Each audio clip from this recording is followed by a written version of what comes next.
3 questions à se poser pour valider votre avatar client.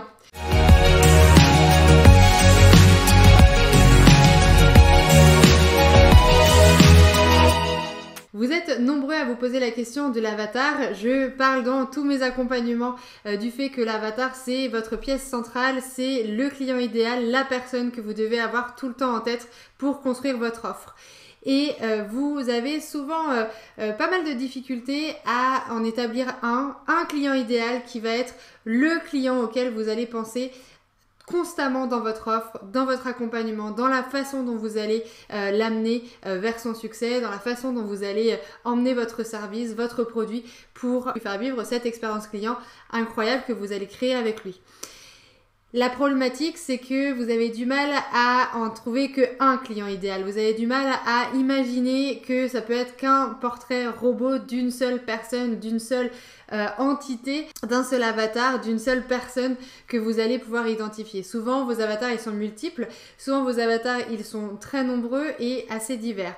Donc, ce que je vous propose, c'est 3 questions à vous poser pour découvrir votre avatar client, qui il est, peut-être en évincer certains qui ne correspondent pas exactement aux personnes avec qui vous avez envie de travailler, et surtout vous dire, eh bien, est-ce que ces personnes-là vont être enclines à nouer une relation de long terme avec vous?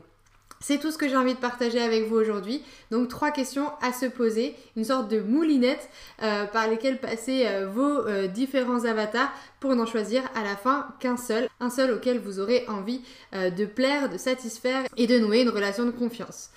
La première question à vous poser, c'est est-ce que votre avatar est solvable? La première question, c'est de se dire, est-ce que mon avatar est en mesure d'acquérir lui-même mon offre? Est-ce qu'il est solvable pour acheter mon offre? La deuxième question à vous poser, c'est est-ce qu'il a vraiment besoin de votre solution? En l'occurrence, c'est est-ce que votre promesse est assez forte et est-ce que son besoin, son problème est assez urgent, pressant et douloureux pour qu'il ait vraiment besoin de votre solution? Et enfin, la troisième question à vous poser, c'est est-ce qu'il est conscient qu'il a besoin d'être aidé?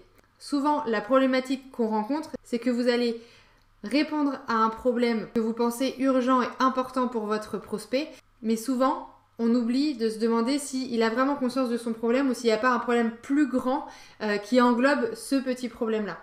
Donc, il faut vraiment se poser la question de est-ce qu'il est conscient qu'il a besoin d'être aidé sur ce sujet précis-là? Ok? Donc, 3 questions à se poser. Est-ce qu'il est solvable? Est-ce qu'il a vraiment besoin de votre solution? Est-ce que son problème est douloureux, urgent, pressant, qu'il a vraiment envie de se bouger pour changer de situation? Est-ce que votre promesse est donc assez forte? Et ensuite, est-ce qu'il est conscient qu'il a besoin d'être aidé ou est-ce qu'il a besoin de résoudre un plus gros problème? Est-ce que c'est exactement ça qu'il a besoin de résoudre ou est-ce que vous avez besoin de l'éduquer pour lui permettre de s'intéresser et d'être attiré par votre offre?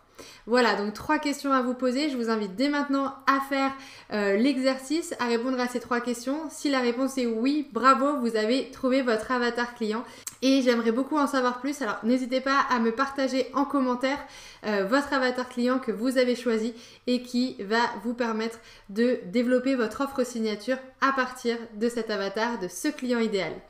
Si vous avez aimé cette vidéo, si ça vous intéresse de développer votre business, si ça vous intéresse d'avoir de nombreux conseils pour faire du commerce, faire du business éthique, bienveillant et qui vous permet de grandir et de développer votre entreprise, je vous invite à cliquer sur le petit pouce et à vous abonner à la chaîne. Je vous dis à très bientôt dans une prochaine vidéo.